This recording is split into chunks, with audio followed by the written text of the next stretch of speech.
So like in a studio setting, you don't have to really worry about feedback, not in the same sense that I do on a stage.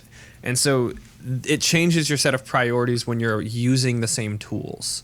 That's a simple way of putting, like, I don't do additive EQing in a live situation for the most part. I will occasionally, but realistically, I'm never going to do that. I'm going to be subtracting things. And that's a small deviation between studio where I can be like, 24 dB of gain on 200 hertz.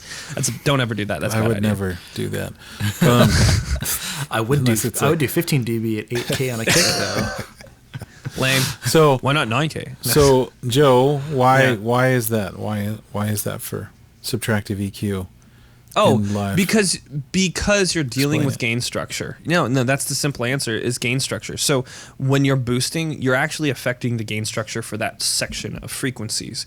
When you're boosting things, you're increasing that in your amplifier as well, because remember, the sound is coming from the microphone to the mixer and then sent to an amplifier and then to a speaker driver, and then it's going to be sent out either to a monitor or to the audience.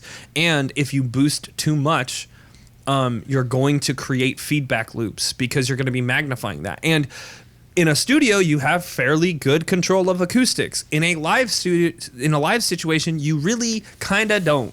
And you're kind of limited by the room. And there are some rooms that just sound horrible, gymnasiums. And like 100 speakers around the sides. That's the solution. I mean, more speaker, less volume, like less speakers, more volume. Those are your options. But it really affects the gain structure when you're boosting, and where feedback is a bigger problem on a live sound stage than in a studio. That's why you don't generally boost. And especially not by like large margins. Like I don't think I've ever gone over 3 dB, and I don't think I'd ever need to. Yeah, subtle boostings. Yeah. And part of it is, and this just goes for good mixing overall, is to realize that, if you cut something, you're essentially boosting around it. Yeah. So. And I'll even make this point, like for live sound, like when people are dealing with monitor mixes, I know we're running out of time, but a lot of times I'll run into this issue. There's two, like you were saying just now, it's the same idea when you're dealing with monitor mixes.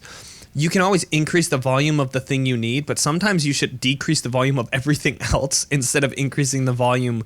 Like, I can't hear the lead vocalist, so I'm just going to boost them up. And then you boost that up, and then you're like, I can't hear the guitar, and then you boost that up. And then you find yourself boosting everything on that monitor's channel. And then now you have like red line on your monitors, and the sound engineer's coming over there, unplugging you, lighting things on fire and walking off the stage. I've never done that. Never, ever. Never. I've never lit the stage on fire, that's for sure. Yeah, so like that's why you don't generally boost in live. It's not saying you can't. It's not even saying that you shouldn't. It's just generally not the best way of solving that problem. So really it's like cutting EQ because of that gain stage. Dealing with feedback, amplifiers, RF, and then so those are some of the things that studio that studio people would have to learn about live sound.